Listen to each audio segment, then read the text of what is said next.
Welcome. First Take is live from Delaware State University, home of the largest fleet of aircraft amongst HBCUs. We knew Stephen A. had a lot to say about DSU showing up, so we came correct and arrived in style.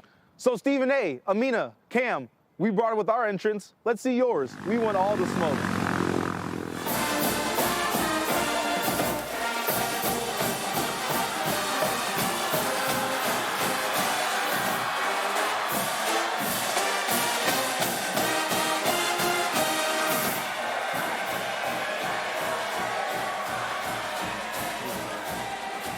Which one of these is me? You on this side. You on this side.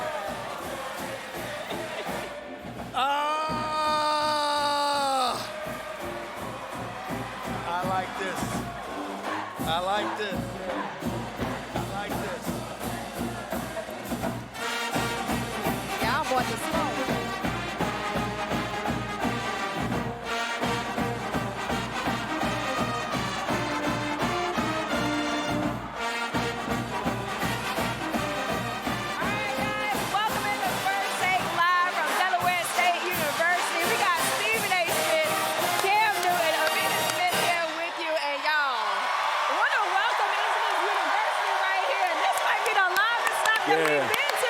Yeah, I like this. Yeah. I like this.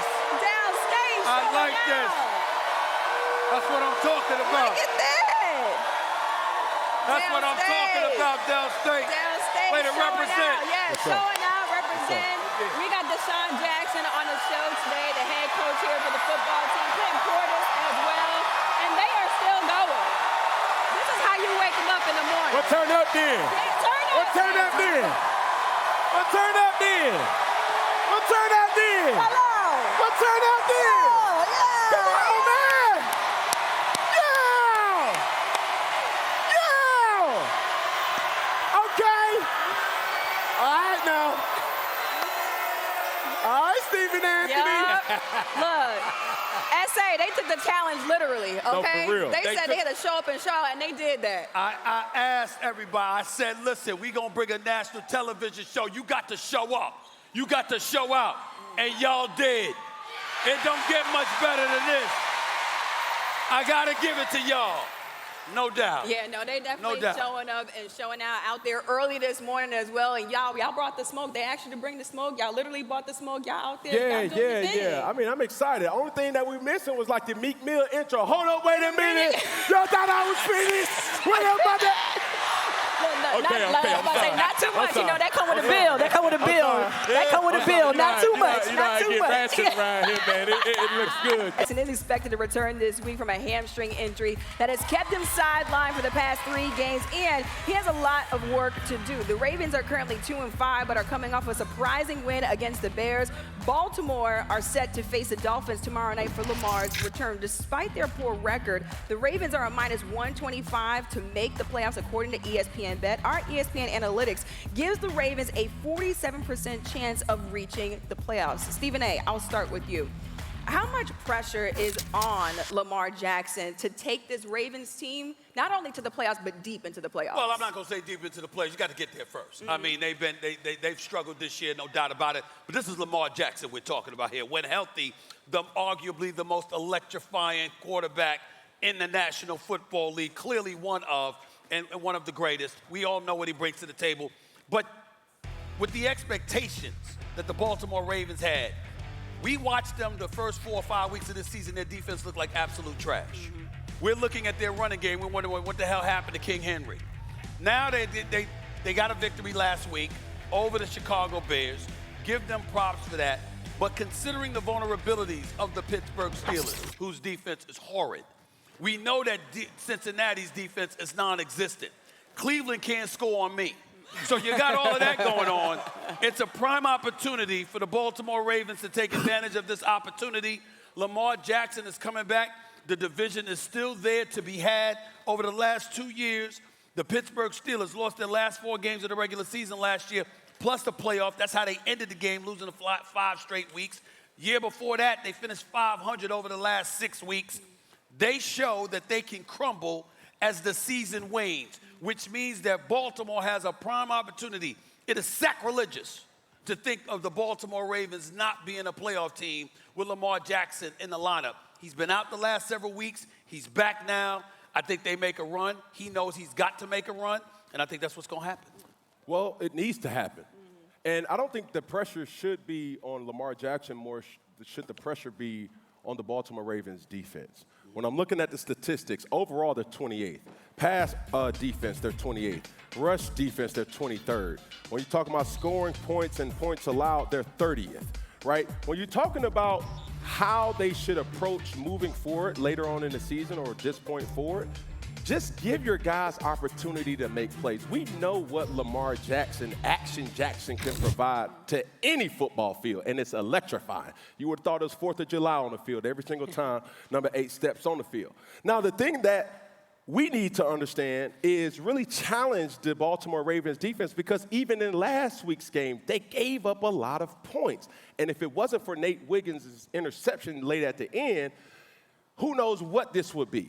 Now, the question still poses, will he be 100%? Right. Okay. He needs to be 100% because for this particular run, the margin of error has shrunk so much that you need help from other teams. But you still have to do your job. You still have to collect victories, and that's what it comes down to. Here's the deal. When he goes on the field tomorrow night, it'll be a 32-day span from the last game that he played. Last time we saw Lamar Jackson playing, led the NFL with a 130.5 passer rating, throwing 10 touchdowns, 1 interception. Team was averaging 32.8 points a game. So we know it ain't on him. The flip side to it is, for the purposes of folks watching out there and what have you, when does it get on him? Because at some point in time, here's what I'm looking at. Patrick Mahomes clearly making the statement. He ain't going nowhere. Got Rashee Rice back. Got Xavier Worthy back. Kelsey's still there, etc. He ain't going nowhere. Josh Allen's a stud. We all know what he brings to the table. Okay, Buffalo, they ain't fading.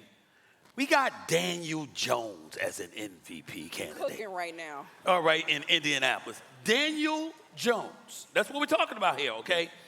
So we got Bo Nix in Denver. All right? Got Justin Herbert in L.A. If you are Lamar Jackson, you got to see this for what it is. It's like, yo, Pittsburgh's vulnerable. Our division is horrible. I should be able to take this. Right. And that's the kind of attitude he's got to have. Your defense don't have to be all world, ain't going to be all world. But if your defense can be just middle of the road, Baltimore, with as potent as their offense is when Lamar Jackson is in the lineup, Baltimore should be able to reclaim this division. Now, oh, by the way, with a 2-5 record, in history, they say, hey, well, you know what? That's a real daunting task for you to make the playoffs. Well, 11 teams since 1990 started the season out 2-5 and made the playoffs. Damn it, be the 12th. Yeah. Be the 12th. As I say, don't let it be you. Don't let it be you. Don't let it be you. I understand Don't let that. it be you. But as you analyze other quarterbacks in the NFL, the thing that is the common denominator is guys around them makes plays. Okay. When you talk about Patrick Mahomes, guys around him makes plays. Obviously, the addition of Rashee Rice, you got Xavier Worthy, obviously El Travador. He's doing his job, so everybody else needs to do their job as well. When you talk about Josh Allen, that team has more supporting cast members that nobody knows about that allows him to, when the team needs him to make the play, he makes the play. Okay. Last year, the Baltimore Ravens season ended because somebody didn't do their job. And I'm not trying to point out and point the finger. I am. Mark Andrews dropped the 2-point conversion. Okay, thank That's you. What the hell happened. That's what the hell happened. That's what the hell happened. If it was Lamar Jackson messed up, we'd have said his name. Don't let it be you. Don't let it be you. So at the end of the day, my point is, it's not on Lamar Jackson. Lamar Jackson has proven he is who we thought he was. So therefore, the supporting cast needs to uphold their end of the bargain. That's fair, but let me throw this out at you, Cam.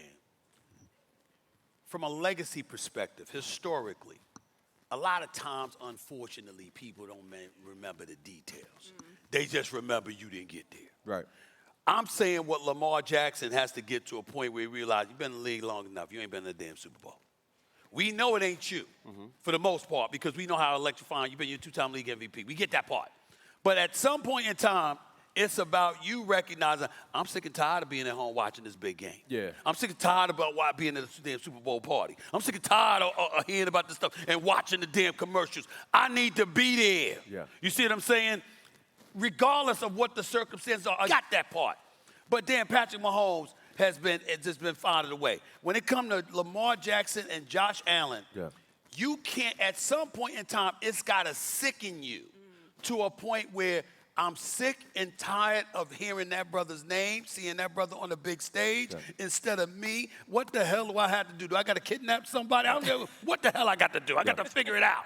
That's what I'm saying. Lamar Jackson is approaching that point. Him and Josh Allen. Yeah. Well, before the injury, Lamar Jackson was leading the league in touchdowns with 10 touchdown passes weeks 1 through 4. We'll see what he can do against this Dolphins team. How we feeling this morning, y'all? We still live? Y'all still here? All right now. Not that coffee doing the lin off.